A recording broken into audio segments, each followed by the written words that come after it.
Let's do this. I am so happy that you joined me today because this is one of my favorite topics to discuss, and one that I've gotten a lot of experience in because I'm really good at failing. And that topic is resilience. This is a space today for exploring what it means to live awake, to lead with heart, and to find that still point between being and becoming. That's what human being is all about. So we're live on Sandcastle Radio, America's hottest online variety and music station. And this is Human Being with Dr. Susan. I am your host, Susan Hendrick, coming to you live here in Wilmington, Delaware, where it's sunny outside. And I'm ready to practice resilience. I hope you'll join me. Let's think about resilience and what it is. It's not toughness alone. It's not endurance alone. It's a living, breathing force. And it's the quiet decision to keep opening when life closes in. It's the courage to bend without breaking. The art of beginning again, even when you'd rather not, or you don't think you can. So today we're going to explore resilience through three lenses: within ourselves, with others, and in the world. Resilience as a way of being, of leading, and of healing. So settle in for this second episode on resilience. Let's breathe together. This hour is for you. I'm ready. Yeah. Human being, forward go. On your path, inside you know. Human being, face the sun. Take your chances, flow as one. Human being, who you are. Meant to be, you're going far. Choose your journey. Find your flow. Light from inside. Now you know. Yeah. All right, let's do this. So, got a lot of questions for you to think about, but first I'm going to tell you that I began studying resilience during a season of my life when everything I had worked for seemed to come apart at once. A major project I had poured myself into was not going well. My relationships were strained under the weight of expectations, and I felt as though I was standing in the wreckage of my best intentions, wondering what had gone wrong. But that's the thing about resilience. You don't discover it when things are going right. You uncover resilience when things fall apart. Dr. Willie Jolly said, "A setback is a setup for a comeback." Boom. I love that. A setback is a setup for a comeback. So there I was. Everything was a mess. I was in a true setback. And yet, amidst all that stress and sense of failure and what felt like an ending, I actually began to become aware that this could be a beginning of something new, a reorientation toward growth, purpose, and deeper strength. Resilience, not as toughness, but as tenderness with a backbone. So how resilient are you? Viktor Frankl said, "Everything can be taken from a man or woman but one thing, the last of human freedoms, to choose one's attitude in any given set of circumstances, to choose one's own way." He wrote that while at a concentration camp when he had very few human freedoms, and his dignity was challenged every day by being controlled and kept from his freedoms, but he saw within that difficult, life-threatening moment the last of human freedoms to choose his attitude in any given set of circumstances. You, right now, as well as I, have the opportunity to choose our perspective. There's lots of ways to look at the same thing. So let's define resilience. Webster says that resilience is a noun featuring the capability of a strained body to recover its size and shape after deformation caused especially by compressive stress. The bounce back, an ability to recover from or adjust to misfortune or change. How many times have you had the opportunity to recover from or adjust to misfortune or change? Throughout my adult life, for various reasons, I have been told that I am resilient, and it's usually when I'm feeling really down or really exposed or like a failure. But I'm not going to focus on my story today. I want to focus on your story. How have you found that courage within to triumph over struggle, to choose courage over comfort, to get back up when you're knocked down, cast aside a wound and move into wonder, to shine through even when that cloud seems to be following you? How do we cast that light every day and choose calm, choose curiosity, choose groundedness? Well, the concept of resilience is one that allows us to morph, to change in the face of harrowing circumstances. I told you about my aunt last week, Judith Lesnow. She's a molecular biologist, and she would, growing up, I remember she would tell us exciting stories about genetic mutations. And one day I finally understood what she was saying when she told me evolution does not succeed because of perfection. It succeeds because it adapts. It's the mutations, the unexpected changes that allow life to flourish. Those tiny genetic shifts, so-called mistakes, are the engines of survival. So I'm thinking resilience in many ways is human evolution in real time. It's us getting back up even when we get knocked down. That setback is a micro mutation, but it's an opportunity to adapt, grow, and evolve into someone stronger, wiser, and more whole. Evolution, therefore, is the story of resilience, not perfection.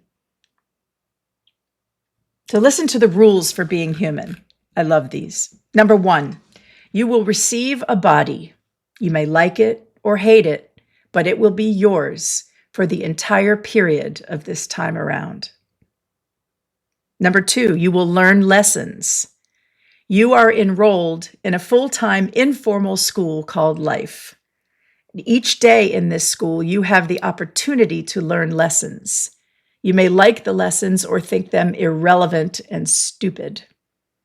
Number 3, there are no mistakes, only lessons. Growth is a process of trial and error, experimentation. The failed experiments are as much a part of the process as the experiment that ultimately works. Number 4, a lesson is repeated until learned. A lesson will be presented to you in various forms until you have learned it. And when you have learned it, you can then go on to the next lesson. Number 5, learning lessons does not end. There is no point in life that doesn't contain lessons. If you are alive, there are lessons to be learned. Number 6, there is no better than here. When you're there has become a here, you will simply obtain another there that will again look better than here. It's part of the human condition to strive. Number 7, this is a big one. Others are merely mirrors of you. You cannot love or hate something about another person unless it reflects something you love or hate about yourself. Ooh. Number 8, what you make of your life is up to you. You have all the tools and resources you need. What you do with them is up to you. That choice is yours. Number 9, your answers lie inside you. All you need to do is look, listen, and trust. Number 10, you will forget all of this. That's from Sherry Carter Scott. I think it's powerful. It's a pointer to resilience as really an action, a decision, a choice to look within, to be strong, and to get back up. There's a Japanese proverb, fall down 7 times, stand up 8. So I'm standing up for the 8th, maybe the 8,000th time today, joining you, coming back after last week being my first week, hoping that you found some value or a nugget that you can take along your day. And that's what prompted you to come back today. Or maybe you just came back to see, is there anything that might pique my interest? But either way, you're giving me a chance to be resilient, to come back and try again. So let's talk about confidence and recovery, if resilience is truly about recovering.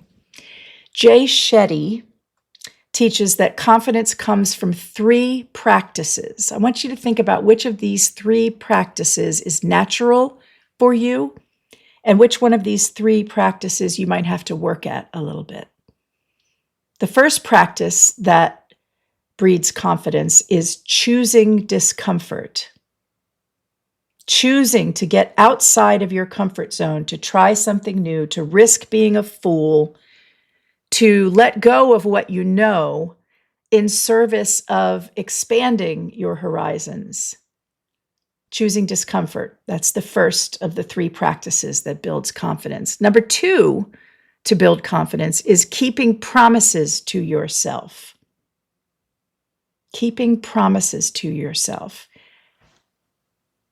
How often do you set an intention and follow through? And it could be setting a list for things to do today. It could be letting go of a habit that is no longer serving you.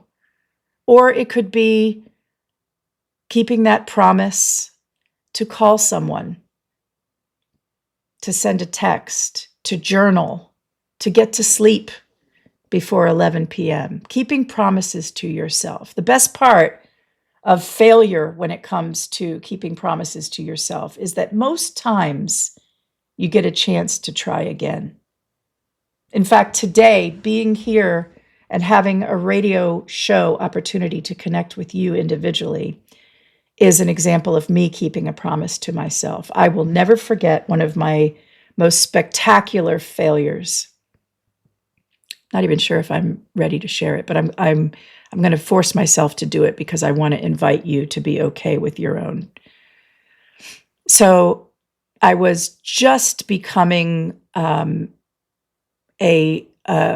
speaker on the national circuit, if you will, speaking at conferences and providing keynote messages, facilitating large retreats. And I had a phone call from an author, a New York Times bestselling author, and someone that I look up to. I was absolutely starstruck. This person reached out to me out of the blue. I had been following him for years. I'd read all his books, and he reached out to me and said, "Susan, I like the energy you're putting out there, and I like your messages. Would you be interested in co-authoring a book with me. I get goosebumps thinking about this moment right now. I was so excited. I could not believe that invisible, regular Joe me had received a phone call and an invitation to do something that would be a dream come true for me. And I said yes, without even thinking about it. I said, absolutely yes, I'd love to do this. I have no idea what it takes, but thank you. And yes, thank you for taking a chance on me and for inviting me to be a part of this journey. And so we hung up the phone with the agreement that I would reach out in the next week to set up time and plan our book crafting brainstorm session. Creative rumble, as my friend Linda used to say. And 4 days went by, and I said, okay, it's time to make that phone call and get started for the creative rumble, the brainstorm. Let's get started writing this book. I was imagining book signings and quitting my job. And, this was going to be, what would the book cover look like? What color would I choose? I was mentally preparing for this exciting adventure. And then 5 days went by, and soon it was 7 days. And so now we're still in the realm of 1 week. But I found myself squarely surfing down the approach avoidance curve, terrified to make that phone call. 2 weeks went by. I didn't make the call. I'll get to it, and I'll be ready soon. 3 weeks, a month. 2 months go by, and I haven't reached out to grab the brass ring, to take the golden opportunity that was handed to me on a plate. I froze in fear. I didn't keep the promise to myself. So by the time 3 months passed and I did reach out, thinking, all right, well, we'll get started. I'm a little embarrassed. In fact, I'm a lot embarrassed, but hopefully we can pick up from here and go. Oh, Susan, I didn't think you were interested. I've already moved into production. I threw away the best opportunity that had ever come my way because I was afraid. I froze, and I didn't keep the promise to myself and to this generous, amazing human who had offered me an opportunity. Number 2, I failed. My confidence after that was shot. So now today, doing a radio show, when that opportunity came my way, I said, I am not going to miss my shot. Alexander Hamilton. I'm not going to throw away this opportunity to do something fun, amazing, new, and stretching beyond my comfort zone. So number 2, keeping promises to yourself. Number 1, choosing discomfort.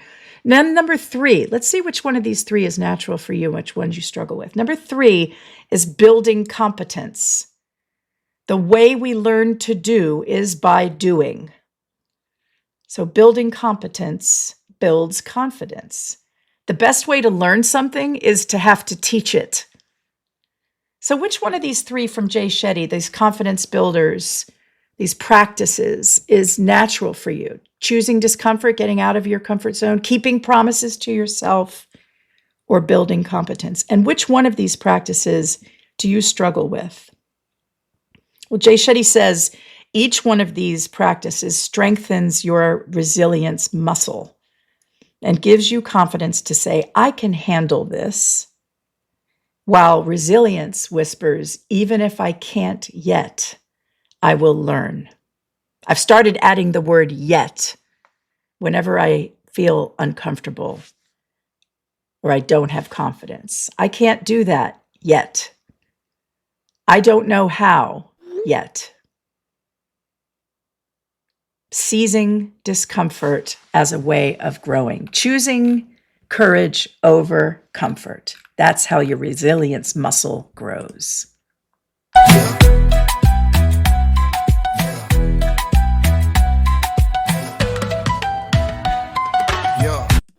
All right. Now, resilience is not always dramatic. Often it's very quiet. It's just showing up day after day, even when you don't feel like it. Like Mel Robbins says, just keep showing up. Show up in your tattered uniform, with your hair a mess, with your muscles weary, with your brain overloaded and foggy. Because every small action, every moment that you commit to being present, whether it's at work, in a relationship, in self-care, compounds into strength. The act of doing builds resilience. Showing up again and again. There is a moment, I'm thinking, in every one of your stories when pain becomes the teacher. My good friend Ivan Thomas says, on the other side of your pain lies your purpose. That discomfort you have, that recurrent argument you find yourself in, that similar frustration or avoidance, that pain is a signal of where you need to grow. You're not stuck. In fact, when you feel stuck, that is the theater, the amphitheater of life where you can go in and find your next right thing. Like Albert Camus said, in the midst of winter, I found there was within me an invincible summer. Within that invincible summer lies your resilience. It's a light that can't be extinguished even in the darkest seasons. So here's my wish for you, wish number 1 for today. May you process your disappointment in yourself and transform it into energy for your purpose. Me blowing it with writing that book, I transformed that failure. Instead of having it become the second arrow, the first arrow is that I failed, I blew it. But the second arrow would be if I continued to beat myself up and use that as an excuse for not moving forward. So may you transform your disappointment into your purpose. Name it. Say it out loud right now. I want to transform my failure in missing out on that book opportunity, whatever your failure is. I want to transform that failure into my purpose. And feel it, claim it, let it move through you and transform you. On the other side of that pain often lies your purpose. The sounds that we make, the things that we say to ourselves matter. Researchers at Kyoto University in Japan discovered that audible sound waves can influence the behavior of our cells, even our gene expression. Resilience is not only mental and emotional, it's biological. The sounds that we surround ourselves with, whether it's music, conversations, ambient tones, or the voice in our heads, affects our capacity to endure. Resilience is not just cultivated in the mind, therefore, it is amplified and expressed in your body at a cellular level. So the sounds you allow into your life can literally shape your strength. That's why I feel so lucky that you let me into your Saturday. Let's shape your strength together. So your homework, if you're willing to take it, is to notice when you have survived, when you have experienced a failure, a disappointment, a letdown, a setback, and use that as a signal to ask yourself, what setup could this be for my comeback? Because resilience grows not in grand sweeping gestures, like flailing myself into that phone call, oh, I'm ready to write the book, but in ordinary choices repeated daily. You are a work of evolution, still adapting, still becoming, still rising. May you bend but not break, fall but not fail, and learn to see every ending as the start of a better beginning. So this is me reminding you that being human isn't about being perfect. It's about being resilient. Let's do that together. All right, but I don't know how, Susan. I don't know how to be resilient. I don't know how to get back up again.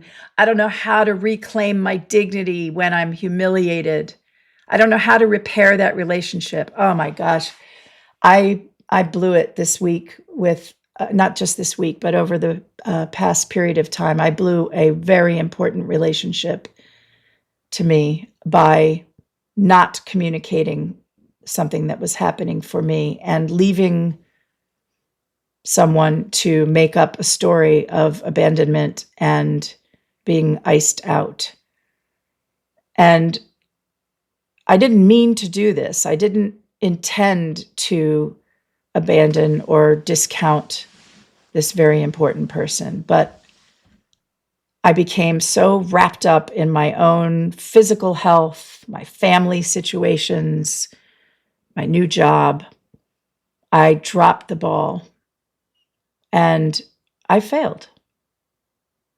And I'm in the middle of this winter right now. I don't know how I'm going to get through it. And I'll tell you, I'm here on the radio pretending to be an expert at resilience, but I've got my own work to do. So let me tell you a little bit about imposter syndrome.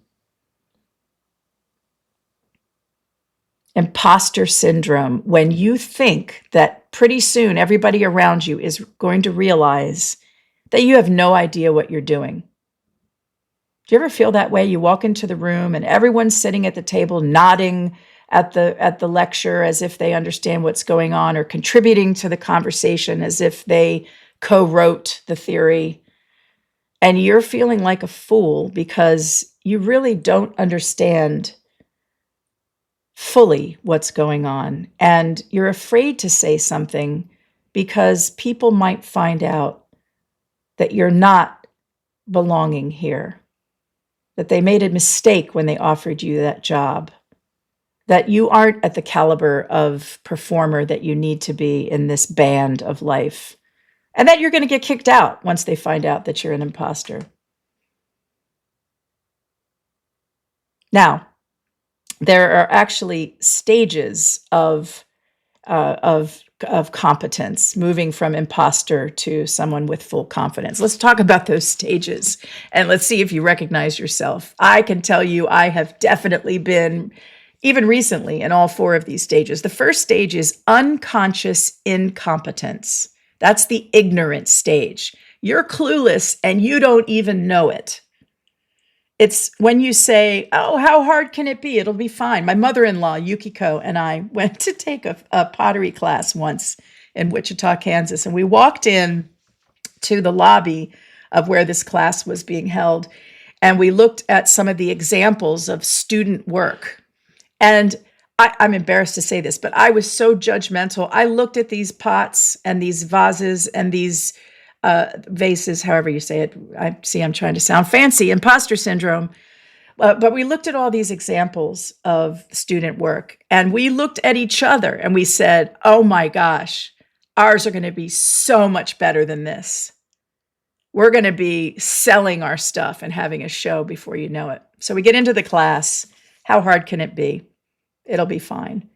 And the very first time I put a slab of clay down and tried to follow the instructions of the instructor, I put my foot on the gas of the pottery wheel, full throttle, and it went so fast that my mound of clay went flying off the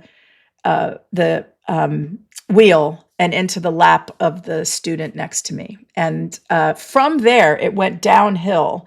And I make the most dilapidated, mangled looking pieces for the first, I'd say 8 weeks.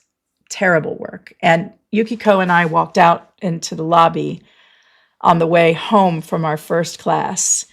And it was like a walk of shame as we walked by these now what we realized to be beautifully crafted pieces of pottery that the other previous students had made. So unconscious incompetence is when we have no idea how to do something and we have no idea just how much we don't know. Ignorance, willful blindness, naivete, hubris. In the worst case scenario, we don't believe that the skill in question is even a real skill. Oh, it's easy. I'll just make a pot. Therefore, I don't have to learn anything. And we take a lot of mental shortcuts, but our intuition is ultimately wrong.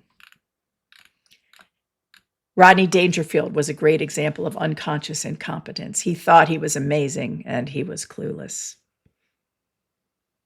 Stage 2, conscious incompetence. Awareness. I have no idea what I'm doing, and I better get to learning. At this stage of conscious incompetence, stage 2, we become aware of our ignorance, and we come to terms with what we don't know. And it's a significant step to starting that learning process. Now, mind you, we still have no idea what we're doing, but the analytical part of our brain starts to take over and is aware of our lack of skill. At least we're beginning to recognize our deficit and we're willing to improve, maybe by asking the right questions or putting in the hard work. We know what we don't know, and we have a more realistic idea of our own limitations. This is where resilience requires us to do the hard work. With conscious incompetence, you know how little you know, how far you have to go, and it terrifies you.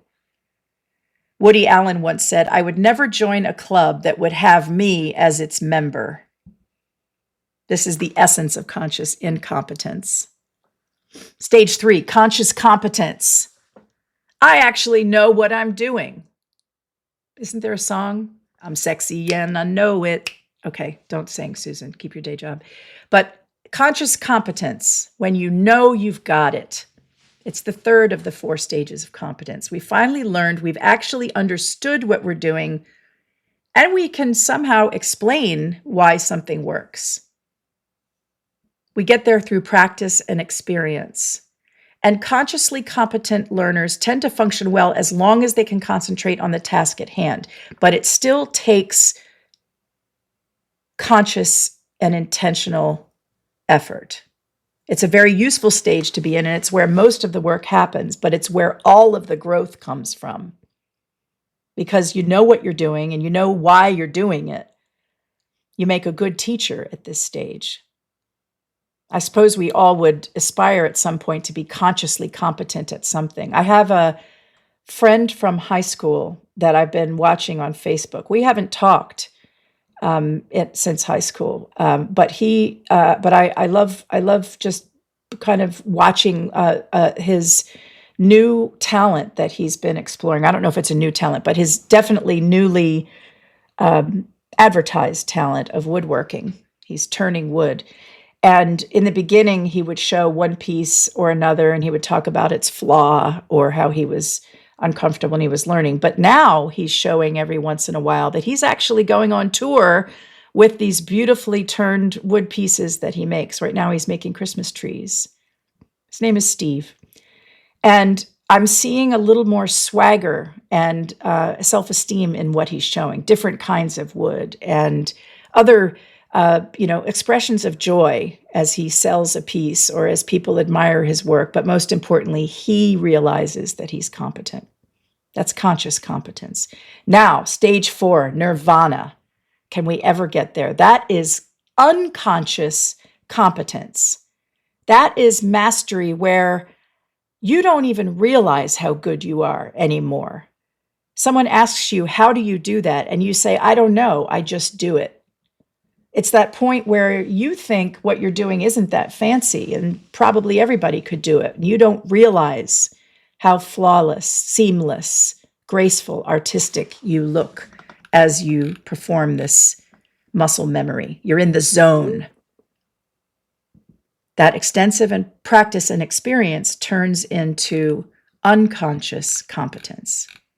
So, with resilience, you have an opportunity to find out where you are in those stages of competence and move up that ladder toward mastery. How do you do that? Putting back together the broken pieces when you realize how incompetent you feel in the moment. That can cause a lot of stress when you have imposter syndrome. And stress affects the body, it affects the brain, creating difficulty concentrating, anxiety, depression, irritability, mind fog.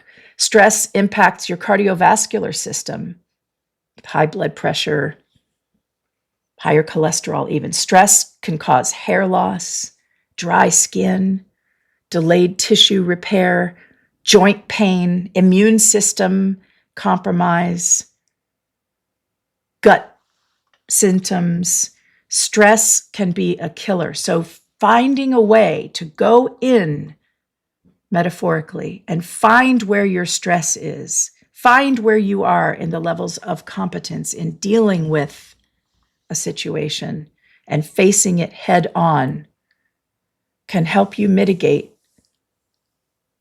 the stress and help you activate resilience. But I want to tell you a secret and a cool technique that doesn't require effort at all. It's the opposite of going in to consciously work on resilience. It's a Taoist concept called Wu Wei. Wu Wei, two Chinese words, Wu, W-U, Wei, W-E-I, Wu Wei.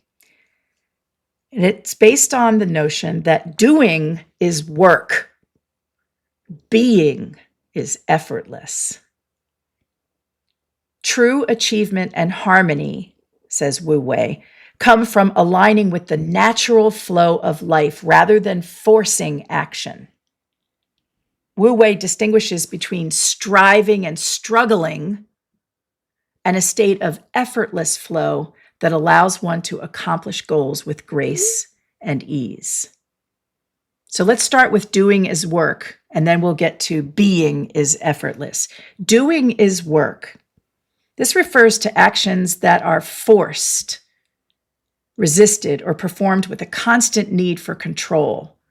It's an attempt to fight against the natural progressions of things, which leads to stress, anxiety, and exhaustion. When we're in doing mode, which is work, we are trying to manipulate outcomes, micromanage every detail, and this usually leads to a sense of frustration. Contrast that with being is effortless.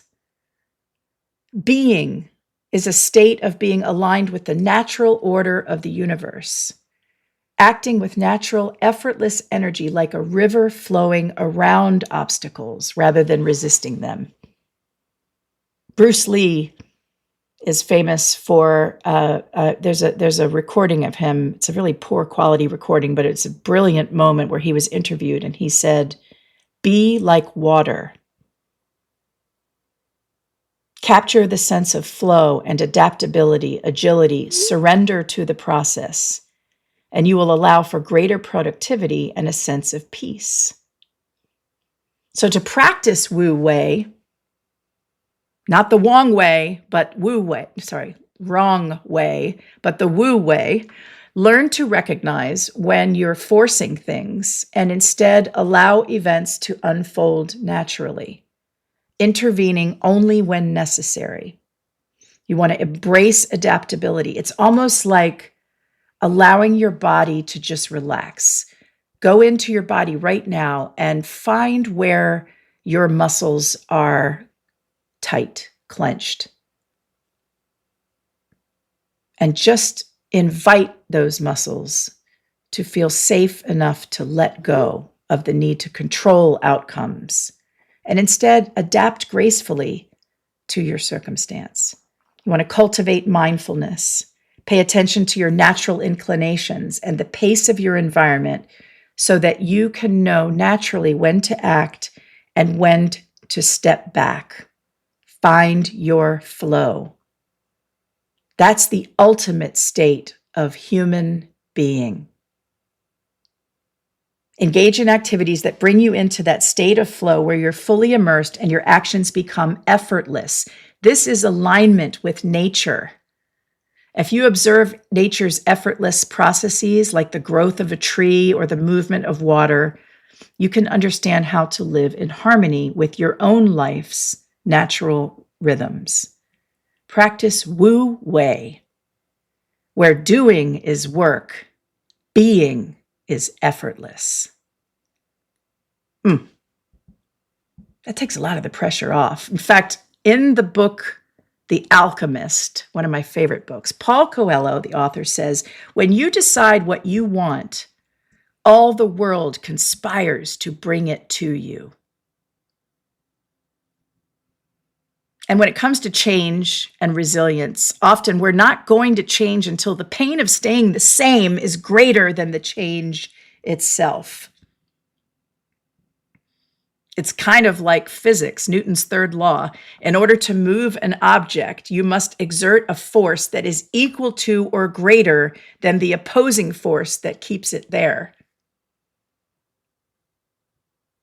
So it's finding that balance between letting what is be and taking courage to act.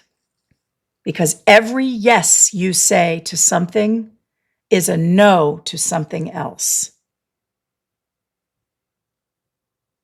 Find your highest purpose and pick it up.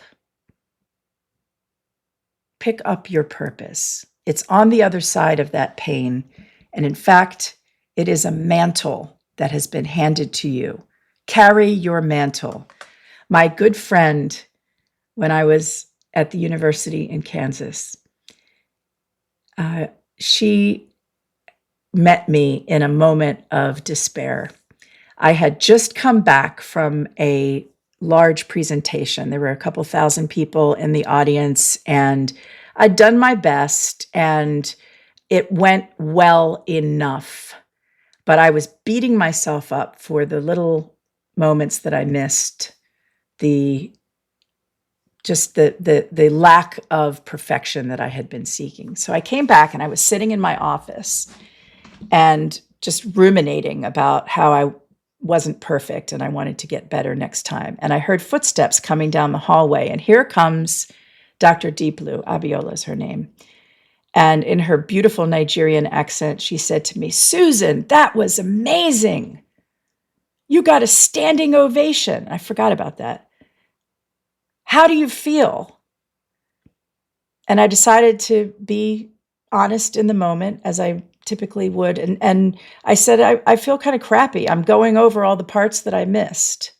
And there I was, violating my own principle that I teach all the time when I say we could line up 99 people that say how amazing you are and one person who offers criticism. And what are you going to over-focus on? I teach this in therapy and in classes where I'm the professor and supposed expert. And here I was focusing on that one person who didn't think I did great. And that one person was me. And she became visibly upset, Abiola. And she said, "How dare you? How dare you dim your light? You must carry your mantle, Susan."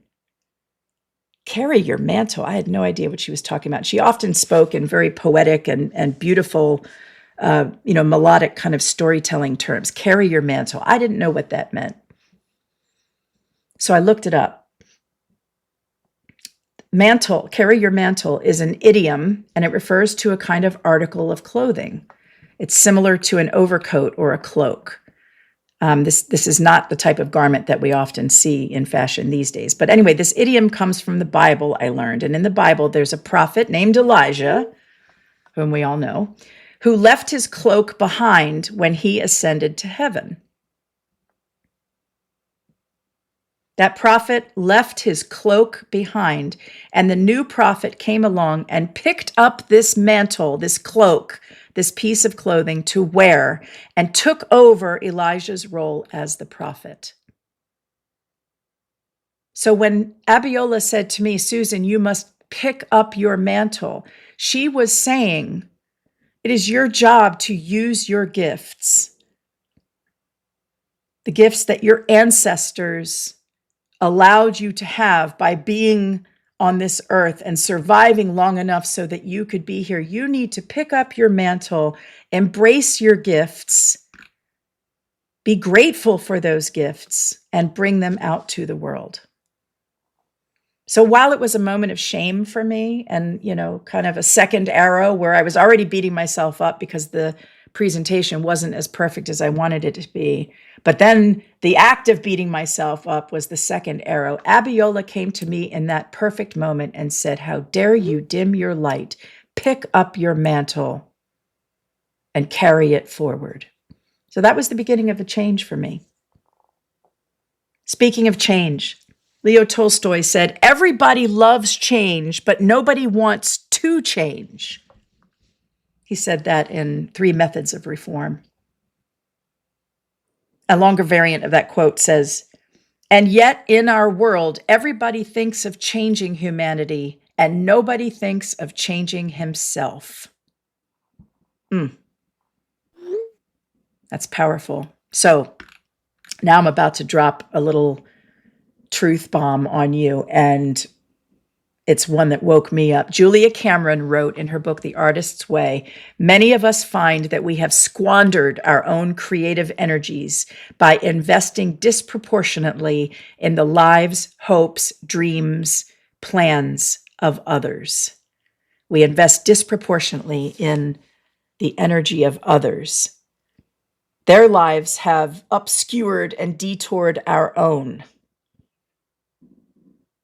It's a way of avoiding. I wonder sometimes, did I avoid writing that book because I was afraid that I didn't have anything to offer? I was afraid to pick up my mantle. I was afraid to be a human being flawless. When in fact, the flawless or the flawed nature of our human being is where the beauty is. Someone said, "The cracked ones let in the light." There is no light without the darkness. When I was a kid, my mom taught me something so powerful. We had a thunderstorm and the lights went out. And it was a very windy thunderstorm, so we went into the basement to be safe. And it was dark because there were no windows and there was no light. And my mom had the flashlight in her hand and she turned it on. And in the dark, the flashlight beamed and she pointed it across the room. And she said, "Susie, what do you see?" And I said, "I see the light. You're pointing the light." And she said, "Remember that. People will look in the direction you shine the light. You're not looking over there or over there." And she tapped on me to show me where I wasn't looking. "You're looking over there." And she kind of spun the flashlight. People will look in the direction that you shine the light.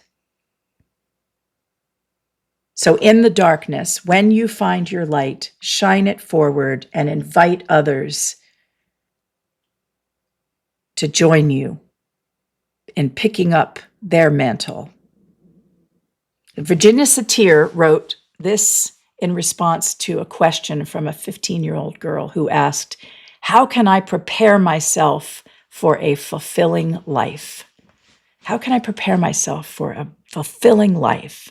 Virginia Satir wrote, "I am me. In all the world, there is no one else exactly like me. There are people who may have some parts like me, but no one adds up exactly like me. Therefore, everything that comes out of me is authentically mine because I alone choose it. I own everything about me.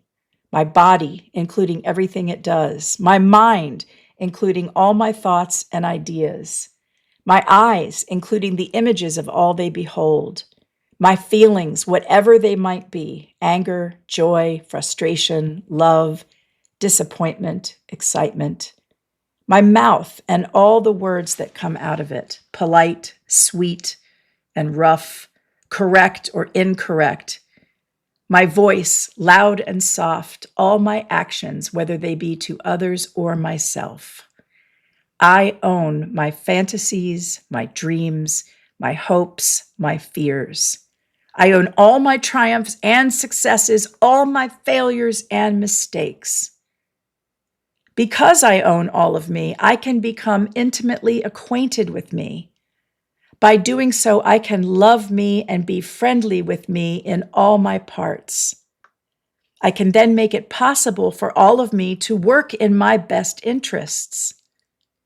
I know there are aspects about myself that puzzle me and other aspects that I do not know, but as long as I'm friendly and loving to myself, I can courageously and hopefully look for the solutions to the puzzles and for ways to find out more about me. However I look and sound, whatever I say and do, and whatever I think and feel at a given moment in time is me. This is authentic and represents where I am at that moment in time. When I review later how I looked and sounded, what I said and did, and how I thought and felt, some parts may turn out to be unfitting. I can discard that which is unfitting and keep that which proved fitting and invent something new for that which I discarded. I can see, hear, feel, think, say, and do. I have the tools to survive, to be close to others, to be productive, to make sense and order out of the world of people and things outside of me. I own me, and therefore I can engineer me. I am me, and I am okay. Wow. If you really want to grow, that real growth happens when you integrate all parts of you, the shadow and the sun.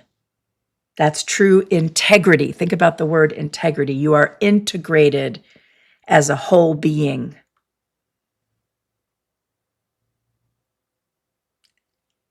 Every moment of life is a form of spiritual experience where you have the right to choose to lean away from the mess or lean into the seat of quiet and see what needs to be dealt with. Seeking a state of absolute well-being, whole and integrated, that's what freedom is. And sometimes we come out better on the other side. I'm going to tell you a story about my amazing brother. Dave fell out of a tree when we were kids, and he broke his arm. It was awful. This little body laying on the ground, bones sticking. It's a very traumatic memory, I'm sure, especially for Dave. But seeing him on the ground, having his arm broken, rushing him to the hospital, and learning from the doctors that he would need to be in traction for weeks, 2 months, it turned out, laying in a bed for 2 months with his arm up in the air at a right angle in a cast with multiple pins in his arm to sew him back together. It was a terrible accident. But something happened unexpected in the healing of his broken arm.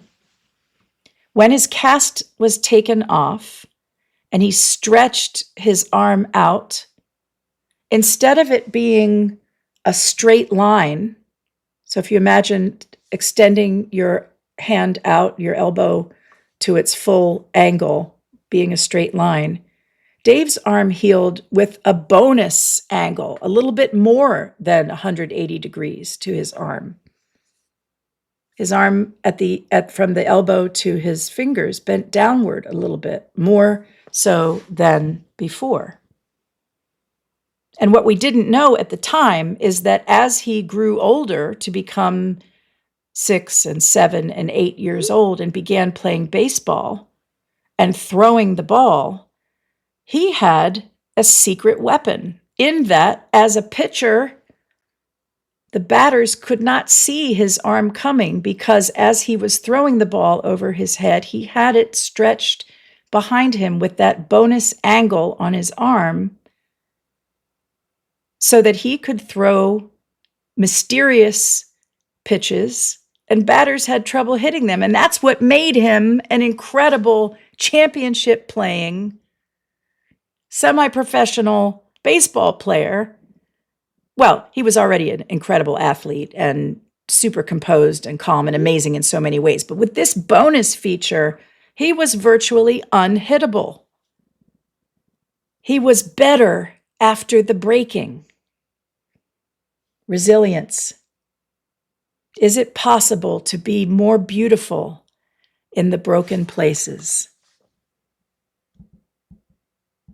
Can you think of a way in which you are more beautiful in the broken places? That light from within. I think back to all the times I've failed, all the moments of conscious incompetence, feeling foolish, like an imposter, when I was embarrassed that I wasn't a perfect human being. And I realize that in those moments, I am perfectly human. And so are you.